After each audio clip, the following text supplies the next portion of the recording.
தொடர்ந்து the vanity of life is, அதனுடைய வாழ்க்கையின் இன்னொரு மாயை என்னவென்றால் தேவன் தந்த கிருபைகளை, தேவன் தந்த வாழ்வை அனுபவிக்காமல் இருப்பது.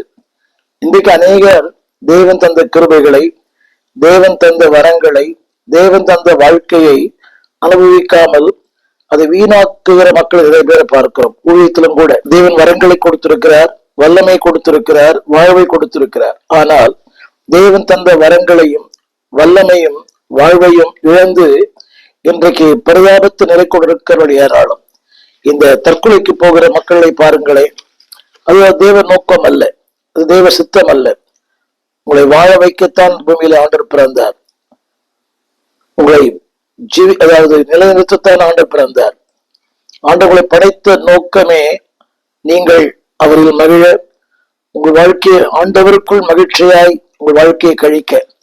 ஆனால் இன்றைய நிலைமை என்னவென்றால், மனிதன் தேவன் தந்த வரங்களை, தேவன் தந்த கிருபைகளை, தேவன் தந்த நாட்களை, தேவன் தந்த ஆரோக்கியம் அசட்டை பண்ணுகிறான். திருச்சபைக்கு வர அநேகர் கூட புரியவில்லை. ஏதோ வந்து போகிறார்கள். They despise the grace of God. தேவ நன்மைகளை, தேவனுடைய கிருபைகளை அசட்டைப்படுகிற மக்கள் ஏராளம். சரி, யோசித்து பார்க்க வேண்டும். லட்சக்கணக்கான மக்கள் மருத்துவமனைகளிலே போராடி கொண்டிருக்கிறார்கள் ஜீவனுக்காக. எவ்வளவு பேர் உடல் சுகவீனங்கள், சுருதியான மரணங்கள், வாழ்க்கையில பல விபத்துக்கள், அதிலிருந்து இன்னும் வெளியே வர முடியாத காரியங்கள், அங்கவீனங்கள். இப்படிப்பட்ட வாழ்க்கையில நல்ல வாழ்க்கை, நல்ல குடும்பம், நல்ல பிள்ளைகள், நல்ல தொழில் எல்லாவற்றையும் கொடுத்திருக்கிறார். But they didn't enjoy the grace of God. அது மிகப்பெரிய மாயை. அதைத்தான் அவர் சொல்லுகிறார். பிரசங்க புஸ்தகம் 6ஆம் அதிகாரம் 2ஆம் வசனம் 6:2 இப்படி சொல்லுகிறது. தேவன் ஒருவனுக்கு செல்வத்தையும் சம்பத்தையும் கனத்தையும் கொடுத்திருக்கிறார். நிறைய பேர் புரியல. சுகம் கொடுத்திருக்கிறார், வாழ்வு கொடுத்திருக்கிறார், வசதி கொடுத்திருக்கிறார், மேன்மை கொடுத்திருக்கிறார், சில நல்ல தாழ்வுகளை கொடுத்திருக்கிறார், உழைக்கும் கரங்கள், ஓடும் கால்கள். என்னை கேட்டுக்கொண்டிருக்க அன்பு பிள்ளையே, எங்களை விட உங்களுக்கு அதிகமான கிருபைகளை கொடுத்திருக்கிறார். பல விதமான மல்டி டேலண்டட், பன்முகத்தன்மை. ஆனால் மிகவும் சொல்லியிருக்கிறது, செல்வத்தையும் சம்பத்தையும் கனத்தையும் கொடுத்திருக்கிறார். அவன் என்ன இச்சித்தாலும் அதெல்லாம் அவனுக்கு குறைவில்லாமல் கிடைக்கும். இதெல்லாம் தேவன் தானே. அநேக வாழ்க்கையில அவன் நினைப்பதெல்லாம் நடக்கிறது. 71ஆம் சங்கீதத்தில் வாசிக்கிறோம், அவன் விரும்புவதெல்லாம் தேவன் கிடைக்க செய்கிறார். உங்களுடைய வாழ்க்கையில் உண்மை அல்லவா? இது தேவன் நினைத்தோம், தேவன் தந்தார். அதாவது நினைப்பதற்கு வேண்டிக் கொள்வதற்கு அதிகமாய் செய்கிறவர். குறிப்பறிந்து செய்வாள் இல்லால், எல்லால் செய்கிறாளோ இல்லையோ ஆண்டவர் செய்கிறார். அது சொல்லப்பட்ட வார்த்தை. அதெல்லாம் அவனுக்கு குறைவில்லாமல் கிடைக்கும், எல்லாம் கிடைக்க பண்ணுகிறார். ஆனால் he despised the grace of God. ஆனாலும் அவைகள் அனுபவிக்க சக்தி தேவன் கொடுக்கவில்லை. அடுத்த வார்த்தை, அந்நிய மனுஷன் அதை அனுபவிக்கிறான், இதுவும் மாயையும் கொடிய நோயுமானது. என்னுடைய கருத்து என்னவென்றால், அதாவது தேவன் தந்த கிருபைகள் அனுபவிக்க முடியாத ஒரு வாழ்க்கை. நிறைய பேருக்கு, மிகப்பெரிய செல்வந்தர்களுக்கு, நீங்கள் கால நேரத்திலே இந்த கடற்கரை வந்து பாருங்கள், மிகப்பெரிய செல்வந்தர்கள், வருகிற அந்த காரே பல லட்சங்கள். ஆனால் அந்த கடற்கரை விரித்து பார்த்து கொண்டு தன் நேரத்தை கழிக்கிற மக்கள் ஏராளம். காலையிலும் மாலையிலும் தனியே வருகிறார்கள். ஒரு டிரைவர், அவர்கிட்ட பேச ஆட்களே இல்லை. அந்த கடற்கரை விரித்து பார்க்கிறார்கள். திரும்ப சொல்லுகிறேன், செல்வத்தையும் சம்பத்தையும் கனத்தையும் கொடுத்திருக்கிறார். இன்னைக்கு எத்தனை பெரிய மிகப்பெரிய பிரபலங்களுக்கு அதை கொடுத்திருக்கிறார். ஆனால் அது அவர்கள் அனுபவிக்கும் சக்தியை அவங்களுக்கு தேவன் தரவில்லை. அனைவருக்கு சாப்பிட முடியல, தூங்க முடியல, பெரிய பிரம்மாண்டமான வீடு, நிம்மதி இல்லை. 1000 இருந்தும் வசதிகள் இருந்தும் நிம்மதியில்லாத வாழ்க்கை. வசனம் சொல்லுகிறது, அனுபவிக்கும் சக்தியை தேவன் அவனுக்கு கொடுக்கவில்லை. அந்நீரம் அவனுடைய அதை அனுபவிக்கிறார்கள். அடுத்து சொல்ல விரும்புகிறேன், the vanity of not enjoying God's grace. தேவன் தந்த கிருபை அனுபவிக்க முடியாமல் இருக்கிறதே, அது ஒரு மாயை. என்னை கேட்டுக்கொண்டு காண்பது பிள்ளையே, சற்று உணர்ந்து பார். இந்த நிலைக்கு நீங்கள் இருப்பதற்கு காரணமே கர்த்தர் தான். இந்த மேன்மை, இந்த வாழ்வு, இந்த வசதி, இந்த உயர்வு, இந்த கனம், இந்த அந்தஸ்து எல்லாம் அவர் தந்தது. அவர் தந்த மேன்மையை அவருக்கு தாருங்கள். அவர் கொடுத்த கனத்தை அவருக்கே திருப்பி கொடுங்கள். Don't despise God. அசட்டை பண்ணாதிருங்கள். துணிகரமா இருக்காதீங்க. அன்னைக்கு சொல்லுகிற வார்த்தை, என் கை பலன் நான் உழைக்கிறேன் சாப்பிட்றேன் இல்லை, அந்த உழைக்கும் பலனை கொடுக்கிறவரே கர்த்தர் தான். மறந்து போக வேண்டாம்.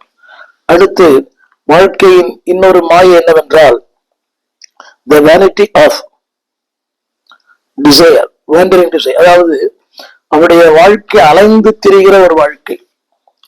வசனத்தை படிக்கிறேன், உங்களுக்கு புரியும். பிரசங்கி 6:9 அந்த வார்த்தை இப்படி சொல்லுகிறது, அலைந்து திரிகிற வாழ்க்கை. ஆசையானது அலைந்து தேடுகிறதை பார்க்க கண் கண்டதே நலம், இதுவும் மாயை, மனதுக்கு சஞ்சலப்படுத்துகிறதா இருக்கிறது. இந்த வேலை பரவாயில்லை, இந்த வாழ்க்கை பரவாயில்லை, இந்த தொழில் பரவாயில்லை. ஆனா வசனம் சொல்லுகிறது ஆசையானது அலைந்து தேடுகிறது. ஒண்ணுமே கிடைக்கல. தமிழ்ல சொல்லுவோம், இருக்கிறத விட்டுட்டு பறக்கிறத பிடிக்க முயற்சி பண்ணுகிற மக்கள் ஏராளம். இன்னைக்கு பாருங்க, இந்த வேலை வாய்ப்புக்காக வெளிநாடு செல்கிறார், நல்லதுதான், அதான் தவறு சொல்லவில்லை. வாழ்க்கை உயர வேண்டும், வாழ்க்கையில கடன்களை அடைக்க வேண்டும், நல்லதுதான். அங்க போய் ஒண்ணுமே இல்லை சார், அனைவருக்கு அது ஒன்றும் வாய்க்கல. குடும்பம் சீரழிந்து போகிறது, குடும்பம் சின்ன பின்னமாகிறது, மனைவி ஒரு பக்கம், கணவன் ஒரு பக்கம், தகாத வாழ்க்கை, தகாத உறவுகள். நான் கண்கூடா பார்த்தேன். என்னுடைய சபையில கணவன் மனைவி 2 பேருமே அங்க போய் 2 பேரும் வேறு விவாதங்களை பண்ணி கொண்டார்கள். கணவன் வேறு விவாதத்தை பண்ணி கொண்டார், மனைவி இன்னொரு விவாதத்தை பண்ணி கொண்டார். யோசித்து பார்க்கலாம். ஆண்டவருக்கென்று வல்லமையாய் பயன்பட்டவர்கள், ஆண்டவருக்கென்று அதிகமாக உழைத்தவர்கள், கொடுக்கிறவர்கள். ஆனால் இந்த ஆசையானது தேடுகிறது.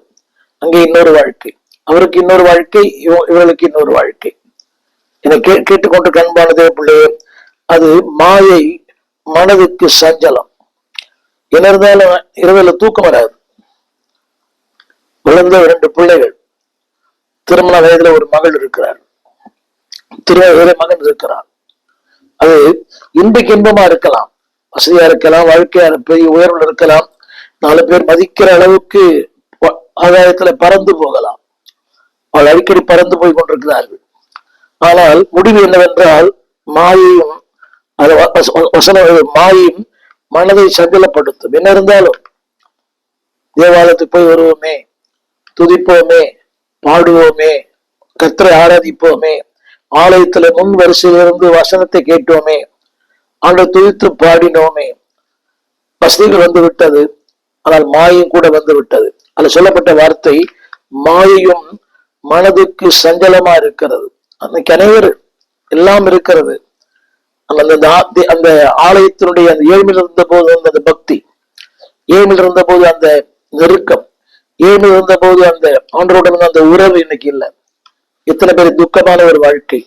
என்னை கேட்டுக்கொண்டிருக்க அன்புடைய பிள்ளையே, the vanity of luxurious life, வாழ்க்கையில அதாவது நினைச்சாங்க, அந்த டிசைர், விரும்பினார்கள், இப்படி இருக்கணும், இப்படி இருக்கணும், இப்படி இருக்கணும்னு.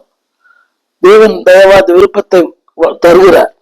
ஆனால் விருப்பத்தை தந்த ஆண்டவர் தந்ததற்கு பிறகு துக்கப்படுகிறார். நான் திரும்ப நான் படிக்கிறேன், கேளுங்கள். the vanity of wandering desire, அலைந்து திரிகிறது. இன்னைக்கு நிறைய பேருக்கு அப்படித்தான். குடும்ப வாழ்க்கையில கூட, கணவன் மனை வாழ்க்கையில கூட பாருங்க, அவர் கணவனாக நல்லா இருக்குமே, இவர் மனைவியாக நல்லா இருக்குமே, இந்த அனைத்து வாழைய பிள்ளை கூட அந்த வீட்டுல பிறகு நல்லா இருக்குமே, இவருக்கு பிள்ளையா நல்லா ஊழியத்துல கூட அந்த ஊர்ல ஊழியம் நல்லா இருக்குமே, இந்த சபைக்கு நான் மெய்ப்பரா இருந்த நல்லா இருக்குமே. இல்லை, அது அலைந்து திரிகிற ஆசை.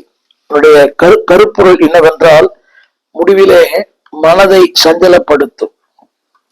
தேவன் எதை தந்தாரோ இருக்கும் இடத்தில் திருப்தியா இருங்கள். தெய்வன் தந்த வாழ்க்கை திருப்தியா இருங்க.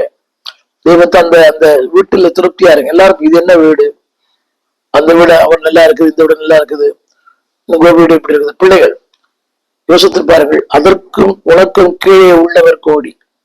இது கூட இல்லாம எவ்வளவு பேர் இருக்கிறாங்க. உடுக்க உடை இல்லை, நல்ல ஆதாரம் இல்லை, படுக்க வசதி இல்லை, மின்சாரம் இல்லை, கழிப்பிடம் இல்லை, நல்ல வாழ்க்கையை கொடுத்திருக்கிறார். ஆசையானது அலைந்து தேடுகிறது. அவருடைய விளைவு என்ன? மனதுக்கு சஞ்சலம். அடுத்தபடியாக வாழ்க்கையின் இன்னொரு மாயை என்னவென்றால், அன்பானவர்களே, அதாவது மூடத்தனமான சிரிப்பு, the vanity of foolish laughter. அதாவது நீங்க நினைக்கிறாங்க, சிரிக்கிறவங்க எல்லாம் சந்தோஷமா இல்லை. அனைவரும் சிரிக்க வைக்கிற இந்த நடிகர்கள் பாருங்களேன், எவ்வளவு வாழ்க்கையில கஷ்டப்படுறாங்க. திரைப்பட அனைவரும் சிரிக்க வைக்கிறாங்க, அந்தரங்க வாழ்க்கை சிரிப்பே இல்லை. ஒரு சம்பவம் உங்களுக்கு தெரியும் நினைக்கிறேன். ஒரு மருத்துவ நிபுணரை ஒரு நபர் சந்தித்தார். போய் மனநல மருத்துவர் சொன்னார், எனக்கு நிம்மதியே இல்லை, எனக்கு சந்தோஷமே இல்லை, எனக்கு வாழ்க்கையில மகிழ்ச்சியே இல்லை, நிறைய சம்பாதிக்கிறேன் ஆனாலும் எனக்கு மகிழ்ச்சி இல்லை, பேர் இருக்கிறது, புகழ் இருக்கிறது. அப்ப சொன்னாரா, ஒரு நபரை குறித்து, என் நபரை போய் பாருங்க, அவர்கிட்ட நீங்க பேசினாலே மகிழ்ச்சியா வந்துருவீங்கன்னாராம். அவர் சொன்னாரா, அந்த நபர், அந்த வந்தவர், அந்த மனநோயாளி சொன்னாரா, நீங்க எனக்கு அந்த சந்தோஷம் கிடைக்காதுன்னாரா, மகிழ்ச்சி கிடைக்காதுன்னாரா. நீ எப்படி திட்டமா சொல்ற அப்படின்னு மருத்துவர் கேட்டார். இவர் சொன்னார், நீங்க சொல்ற அந்த ஆளே நான் தான், ஜெரி லூயிஸ் என்பது ஒரு பெயர். நடந்த சம்பவம். என்னை கேட்டுக்கொண்டிருக்க அன்பு தேவ பிள்ளையே, ஆசைகள், இந்த மகிழ்ச்சிக்கு ஆண்டது சொன்னேன், மகிழ்ச்சியின் மகுடமே ஆண்டவர் தான். அந்த வார்த்தையை படிக்கிறேன். The foolish laughter. நீங்க நிறைய பேர் சிரிக்கிறாங்க. அவர் விட்டுட்டேன், வீழ்த்துட்டேன், அதுல ஒரு பெரிய புன்னகை. நான் பலமுறை சொல்லி இருக்கிறேன், வீழ்த்துவது முக்கியம் அல்ல, நான் விழாதிருப்பது முக்கியம். நிறைய பேர் பேச்சிலை வீழ்த்தி விட்டேன், சிலை வீழ்த்தி விட்டு, வெற்றி பெற்று விட்டேன். இங்கே வெற்றி பெறலாம், நித்தியத்தில் வெற்றி பெற வேண்டும். நிறைய பேர் நினைக்கிறாங்க இங்கே வெற்றி இல்லை. அப்சலோன் இங்கே வெற்றி பெற்றால் அங்கே தோற்று போனான். தாவீது இங்கே தோற்று போனான், அங்கே வெற்றி பெற்றான். எனவேதான் தாவீதின் குமாரனே, தாவீதின் நகரம், தாவீதின் தேவனே யோசித்துப்பார்கள். ஒரு நாளைக்கு ஒரு முறையாவது தாவீதின் பாட்டை பாடுறோம். எந்த பாட்டை பாடினாலும் அதுல தாவீதின் வார்த்தைகள் இருக்கும். தந்தை பெர்க்மாஸ் பாடுற எல்லா பாடல்களுமே தாவீதின் வார்த்தைகள் இருக்கும். அப்படியானால் அது வெற்றி அல்லவா? என்னை கேட்டுக்கொண்டிருக்க அன்பு தெய்வ பிள்ளையே, வெற்றி அடைந்த நிறைய பேர் இன்னைக்கு சந்தோஷமா இல்லை. புத்திசாலி வெற்றி பெறுவதில்லை, வெற்றி பெற்றெல்லாம் புத்திசாலி இல்லை. இன்னைக்கு சிரிக்கிறார்கள், ஆனால் அந்த சிரிப்பு நீடிக்கிறதில்லை. அது ஆணவ சிரிப்பு. ஆனால் தேவன் தருகிற உண்மையான சிரிப்பு தான் நிலையானது, நிரந்தரமானது. வசனத்தை படிக்கிறேன், கேளுங்கள். பிரசங்கி 7:6. மூடரின் நகைப்பு பானையின் கீழ் எரிகிற முள்ளுகளின் பளபளப்பை போல் இருக்கும். மூடனின் நகைப்பு, அதாவது அது பானையின் கீழே எரிகிற முள்ளுகளின் படபடப்பை போல் இருக்கும். அது ரொம்ப சிரிப்பாங்க, பயங்கரமான சிரிப்பு, ஆணவ சிரிப்பு, அதிகார சிரிப்பு. ஆனால் அதுவும் மாயை. ரொம்ப பேருக்கு அது புரிவதில்லை, அதுவும் மாயை. அடுத்த குறிப்பு, the vanity of the injustice in the life. அதாவது நீதி இல்லாத ஒரு வாழ்க்கை, அநீதியான வாழ்க்கை. இன்னைக்கு நிறைய பேர் வாழ்க்கை நீதி இல்லையே, சம்பாத்தியத்தில் நீதி இல்லை, அவருடைய காரியங்கள் எதுவுமே நீதி இல்லை. நீதிமான்கள் போல தன்னை காட்டிக் கொள்கிறார்கள். திரும்ப படிக்கிறேன், the vanity of injustice. அவருடைய வாழ்க்கையில் இருக்கிற அந்த உயர்வு அநீதியான உயர்வு, அநீதியின் கூலி. இதைத்தான் யூஸ் பண்ணினான். அது நிம்மதியா இருக்காது. நீங்க பாருங்களேன், லஞ்சம் வாங்குறவங்க அதிகமாய் எல்லா துறைகளிலுமே, அது இல்லாம அன்ஜஸ்டிஸ், எல்லா துறைகளிலுமே இன்னைக்கு லஞ்சம், அது இல்லாத இடமே இல்லை. அப்படியான அவன் வாழ்க்கை எப்படி இருக்கும் என்பது வேதம் சொல்லுகிறது. கவனியங்கள். பிரசங்கின் புஸ்தகம் 8:14. அதுல சொல்லப்பட்டிருக்கிற வார்த்தை, பூமியில் நடக்கிற வேறொரு மாயையான காரியம் உண்டு. அதாவது துன்மார்க்கரின் கிரியைகளுக்கு வருவது போல நீதிமான்களுக்கும் வரும், நீதிமான் கிரியைகளுக்கு வருவது போல துன்மார்க்கருக்கு வரும். இதன் அர்த்தம் என்னவென்றால், அப்ப எப்படி துன்மார்க்கமா வாழலாம்? இல்லை, துன்மார்க்கன் தன் கையின் கிரிகளை சிக்கிக் கொள்ளுவான், நீதிமானுடைய கொம்பு உயரும். இந்த வார்த்தை படிக்கிறேன். அதாவது துன்மார்க்கரின் கிரியைகள், அதாவது அவருடைய கிரியை எப்படின்னு தெரியுமா? அவருடைய கிரியைகள், கவனியங்கள், அது காரியங்களை செழிப்பாக்கும். துன்மார்க்கரின் கிரிகளுக்கு வருவது போல வசதி வரும், வாய்ப்பு வரும், புகழ் வரும், எல்லாம் வரும். ஆனா அடுத்த வார்த்தைகள் வாசிக்கும் போது அந்த உயர்வும் அந்த மேன்மையும் மாயை. என்னை கேட்டுக்கொண்டு அன்பு பிள்ளையே, அதாவது வாழ்விலே தேவனுக்கு புறம்பான எந்த உயர்வும் உயர்வு அல்ல. தேவனால் வராத உயர்வே உயர்வு அல்ல, தேவனால் வருவதுதான் உயர்வு. அந்த வார்த்தை இப்படி சொல்லுகிறது, அன்ஜஸ்டிஸ். அடுத்த குறிப்பு, அன்பானவர்களே, the vanity of the days of darkness. எல்லாருடைய வாழ்க்கையிலேயும் வெளிச்சத்தின் நாட்கள் உண்டு. இன்னைக்கு நிறைய பேர் பார்க்கிறோமே, ரொம்ப பிரகாசமாய் பிரகாசிக்கிறார். திரைப்படத்துறையில, ஊடகத்துறையில, இந்த விளையாட்டுத் துறையில ரொம்ப பிரகாசம், பிரைட். ஆனா day will come, there will be no more. விளம்பரமே, அதாவது அவ்வளவு ஒண்ணுமே இல்லாம போயிடுறாங்க. எத்தனை நடிகர்களை பார்த்திருப்பீர்கள். ஒரு காலகட்டத்தில் அவர்கள் தான் திரைப்படத்தை, திரையுலகத்தை ஆட்டி படைத்தவர்கள். இன்னைக்கு எங்க இருக்காங்கன்னே தெரியல. there is a times of darkness. வாசிக்கிற கேளுங்கள், பிரசங்கி 11:8. மனுஷன் அநேக வருஷம் ஜீவித்து அவரெல்லாம் மகிழ்ச்சியா இருந்தாலும் அவன் இருளின் நாட்களில் நினைக்க வேண்டும். கொஞ்சம் பாத்தீங்களா, எவ்வளவு மகிழ்ச்சியா இருந்தாலும் எந்த மனிதருக்கும் இருளின் நாட்கள் உண்டு. அரசியல்ல கூட உண்டு. ஒரு காலத்துல கோலேச்சியவர்களுக்கு சிறைச்சால் இருக்கிறார்கள். அதிகாரத்தில் அவர்கள் மிதந்தவர்கள் இன்றைக்கு ஒன்றுமில்லாமல் போய்விட்டார்கள். கவனிங்க, அநேக வருஷம் ஜீவித்து அவைகளில் எல்லாம் மகிழ்ச்சியா இருந்தாலும் அவன் இருளின் நாட்களை நினைக்க வேண்டும். அவைகள் அநேகமா இருக்கும், அது எல்லாமே மாயை. அநேகமா இருக்கும் அந்த மகிழ்ச்சி, ரொம்ப நாள் இருக்கும், அது மாயை. உங்களுக்கு புரிய வைக்கிறேன். வாழ்வின் அந்த உயர்வு, வாழ்வின் அந்த லாங் லைஃப், ஆங்கிலம் சொல்லப்பட்ட வார்த்தை, எல்லாருக்கும் இருளி நேரங்கள் உண்டு, இருளி நேரங்கள் உண்டு. அப்படியானால் இந்த வெளிச்சம் என்பது கொஞ்ச நாள் தான் இருக்கும். தேவனால் வருமானம் நிலைத்திருக்கும். அது பட்ட பகலை பிறகு சூரியன் பிரகாசமால போயிருக்கும். ஆனால் துன்மார்க்கருடைய வெளிச்சம் கொஞ்ச நாளை தான். அந்த வெளிச்சம் கொஞ்ச நாள் இருளாயிடும். வசனம் படிக்கிற கேளுங்கள், அது இருளாய் மாறும். அவன் இருள் நாட்கள் நினைக்க வேண்டும். அடுத்து the vanity of the youth. இன்னைக்கு எல்லாரும் நினைக்கிறாங்க, எனக்கு இப்படியே இருப்போம், இதே மாதிரி அழகோட, சிறப்போட, பொலிவோட, உடல் கட்டோட இல்லை. எல்லாம் ஒரு நாள் மாறும். இதைத்தான் பிரசங்கி 11:9 வாசிக்கிறோம். வாலிபனை, நிறைய பேர் அப்படித்தான், I can leave as well like. அவங்க ஸ்டைல் என்ன, அவங்க போட ட்ரெஸ் என்ன, வாலிப பெண்களும் ஆண்களும், அந்த முடி அலங்காரம் என்ன, மேக்கப் என்ன. திருமறை சொல்லுகிறது, சந்தோஷப்படு, உன்னை பூரிப்பாக்கட்டும், உன் நெஞ்சின் வழிகளிலும் உன் கண்களின் காட்சியில் நட. ஆனாலும் நீங்க பண்றீங்கள இந்த ஃபேஷன், இன்னைக்கு பாருங்களேன், அதாவது ஆண்கள் யார் பெண்கள் யார் ஒண்ணுமே புரியல. எல்லாருமே காதல கமல் அனுபவி. ஆனால் எல்லாவற்றையும் மித்தமும் தேவன் உன்னை நியாயத்திலே கொண்டு வந்து நிறுத்துவார் என்றார். இன்னைக்கு பாருங்க, பெற்றோர் பேச்சை யாரும் கேட்கறது இல்லை, ஊழியன் பேச்சை கேட்கறது இல்லை. கேட்டா அவர் எப்படி பண்றாரு, நான் எப்படி பண்ணேன், அவரை மட்டும் கேட்க மாட்டேங்க, என்ன மட்டும் கேட்கறீங்களே, நட. ஆனாலும் தேவன் கொண்டு வந்து நிறுத்துவார். அன்பு தேவ பிள்ளைகளே, இதுதான் அதாவது மாயினுடைய விளைவுகள். மாய் என்ன பண்ணும்? கவனியுங்கள், உடைய காலத்தை குறைக்கும், உடைய குடும்பத்தை கெடுக்கும், உடைய உங்களுடைய வேலைகளில் ஒன்றும் இல்லாமல் போக பண்ணும், உடைய பரிபூரணம் ஒன்றும் இல்லாமல் ஆகும், உங்களுடைய அந்த தேவன் தருகிற மகிழ்ச்சியை சீர்குலைக்கும், உங்களுடைய விருப்பங்கள் தாறுமாறாய் போகும், உங்களுடைய நகைப்பு ஒரு நாள் நிற்காது, உங்கள் சிரிப்பு ஒரு நாள் நிற்காது, உங்களுடைய வாழ்க்கை அர்த்தம் இல்லாமல் போகும். இன்ஜஸ்டிஸ் லைஃப், அநீதியான ஒரு வாழ்க்கை ரொம்ப நாள் நிற்காது. உங்களுடைய வாழ்க்கையிலே இருள் கட்டாய ஒரு நாள் வரும்.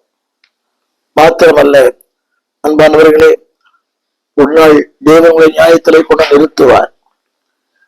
முடிவாக பிரசங்கி சொல்லுகிற வார்த்தை, அதே பிரசங்கி 1:2, அந்த வார்த்தை இப்படி சொல்லுகிறது, மாயை மாயை எல்லாம் மாயை. நாளிலே அன்பான தேவ பிள்ளையே, தேவன் சொல்லுகிற இந்த காரியங்களை சற்று யோசித்து பாருங்கள். ஒருவேளை உங்களுக்கு பிடிக்காத ஒன்றா இருக்கலாம், ஆனால் தேவன் சொல்லுகிற ஒரு வார்த்தை, எல்லாம் மாறும், மாறுமே, எல்லாம் மாறுமே. தொடர்ந்து இதனுடைய அடுத்த செய்தி உங்களோடு நான் பகிர்ந்து கொள்ளும்படி விரும்புகிறேன். இப்ப நான் சொன்னதெல்லாம் மாயான மகிழ்ச்சி. தொடர்ந்து உண்மையான மகிழ்ச்சி எப்படி கிடைக்கும் என்பதை தொடர்ந்து கேளுங்கள். தேவன் உங்களை ஆசீர்வதிப்பார்.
பிரியமானவர்களே, நீங்கள் திரையிலே திறந்த வாசல் துதியொலி கீதங்கள் என்ற ஒரு பாடல் புஸ்தகத்தை நீங்கள் பார்க்கலாம். ஏறக்குறைய ஒரு 773 பாடல்கள், புதிய பாடல்கள், பழைய பாடல் இருக்கிறது. சபையிலே பாடி கர்த்தரை ஆராதிக்க இந்த புஸ்தகத்தை வெளியிட்டிருக்கிறோம். இது ஊழியர்களுக்காக, சபைகளுக்காக நாங்கள் அதை குறைந்த விலையிலே கொடுக்கிறோம். இந்த பாடல் உங்களுக்கு தேவையானால் நீங்கள் எங்களோடு கூட தொடர்பு கொள்ள முடியும். இந்த கீழ்காணும் இந்த தொலைபேசிகளை எங்கள் தொடர்பு கொள்ளலாம். கூகுள் பே, அதில் நீங்கள் பணம் அனுப்பலாம். ஊழியர்களுக்கு அதில் சலுகைகள் உண்டு. நீங்கள் மொத்தமாக வாங்கும்போது அதை நாங்கள் உங்களுக்கு சலுகை செய்வோம். நீங்கள் பாடி கர்த்தரை மையப்படுத்த அன்போடு கேட்டுக்கொள்கிறோம். இது ஏறக்குறைய ஒரு 50,000 பிரதிகள் வரைக்கும் வெளியிட்டிருக்கிறோம். திறந்த வாசல் துதியொலி கீதங்கள். தமிழ் பேசுகிற பல இடங்களிலே இந்த பாடல் பாடப்படுகிறது. பழைய புதிய பாடல்கள் எல்லாவற்றையும் தொகுத்து வெளியிட்டிருக்கிறோம். பாடி பரமனை மையப்படுத்துங்கள். God bless you. கர்த்தர் ஆசீர்வதிப்பாராக. எங்கள் ஆராதனைகள் இந்த கீழ்கண்ட விலாசத்திலே நடக்கிறது. திறந்த வாசல் சபை, 65 பரமானந்த முதலை தெரு, 7 கிணறு, ஸ்டான்லி ஆஸ்பத்திரி சமீபம், பாரதியார் மகளிர் கலைக்கல்லூரிக்கு பக்கத்தில், ஸ்டான்லி ஹாஸ்பிட்டல் பக்கத்தில் திறந்த வாசல் சபை. ஒவ்வொரு ஞாயிற்றுக்கிழமை காலை 8 மணி முதல் 10 வரை, மாலை 6 மணிலிருந்து 8 வரை விடார நடக்கிறது. பங்கு பெறுங்கள். ஒரு நாளும் செவ்வாய்க்கிழமை 12 மணிக்கும் வெள்ளிக்கிழமை 12 மணிக்கும் ஜெபங்கள் நடக்கிறது. வாருங்கள், பங்கு பெறுங்கள். தேவ வார்த்தையை கேட்டு தேவனை மகிமைப்படுத்துங்கள். God bless you. எங்கள் விலாசம் போதகர் ஸ்டீஃபன் தேவகுமார், திறந்த வாசல் சபை, நம்பர் 65 பரமானந்த தெரு, 7 கிணறு, சென்னை 600001. தொடர்புக்கு 9841839287. மேலும் 044-418-3330. எங்கள் மின்னஞ்சல் stephenopendor@gmail.com. எங்கள் தேவ செய்திகளை யூடியூப் சேனலில் பார்த்து பயனடையுங்கள். தேவன் உங்களை ஆசீர்வதிப்பாராக.